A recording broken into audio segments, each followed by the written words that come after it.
Yeah, thank you, Colleen, and good morning, everyone. As Colleen said, I'm Matt Paul, Executive Vice President of Distribution Operations here at DTE. Really appreciate y'all joining this morning.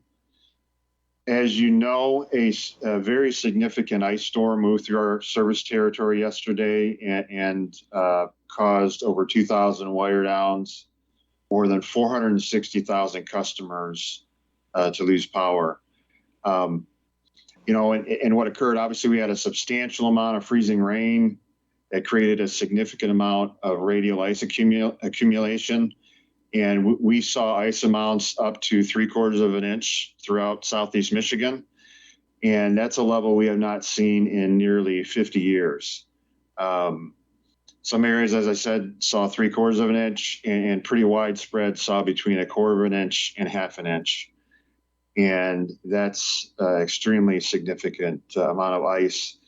And what that does is the ice not only creates treacherous driving and working conditions, obviously, but also adds just a tremendous amount of weight to trees, tree limbs, wires, and other equipment. We also saw some wind gusts in the 30s, up to 40 yesterday. That combination causes an extreme amount of damage. We've seen very large tree limbs come down, very large trees topple over. As I said, a significant number of our wires and equipment have come down, with several utility poles snapped with the weight. And just to give you an idea of how much weight that is, 1/2 an inch of radial ice on a single span of wire can add more than 1,000 pounds to that span of wire, which is really the equivalent of a baby grand piano. So that weight is what's bringing everything down. As I said, we have seen significant damage and significant wires come down throughout the system.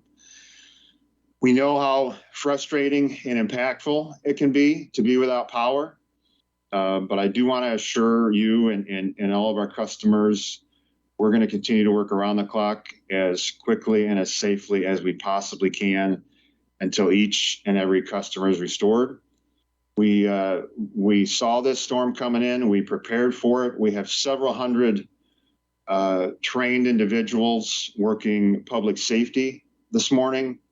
We've got well over 1,000 line workers out there working restoration, including approximately 400 from nearby states.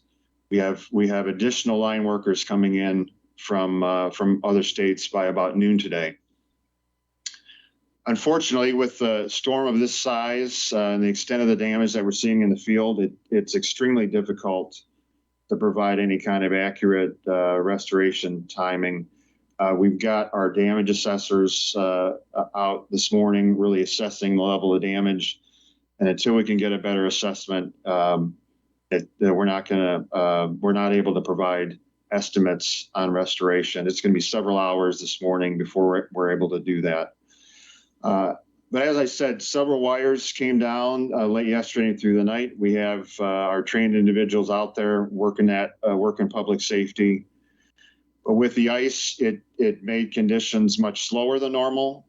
So there's still wires that are out there. And what's most important is safety, the safety of the public, the safety of our crews. So we urge each and everyone out there to be on the lookout for downed wires.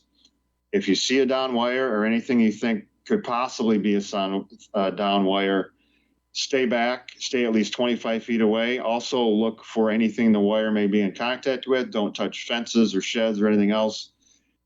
Step back, call our 800 number or call police and fire. We work very closely with police and fire, and report it, and we'll get out there as quickly as we can. So safety is number one.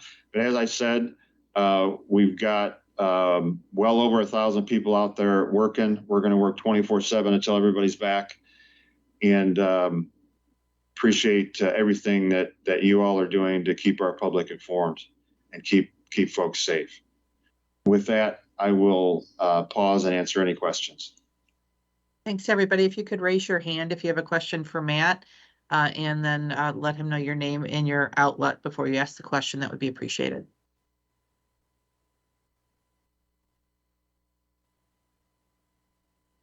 Jordan? Yeah, I'm looking at the outage map, and the county outages are only shown in percentages. I was wondering if you know how many customers in Washtenaw County by number are without power today. Okay, good question. I don't have the specific numbers in front of me, Jordan. I do know Washtenaw County was particularly hard hit, and they saw ice levels, up to that 3/4 of an inch. That's really the area that saw the most ice. In and around the Ann Arbor area actually was the largest accumulation. So there are a significant number of customers out in Washtenaw, but I don't have that specific number in front of me.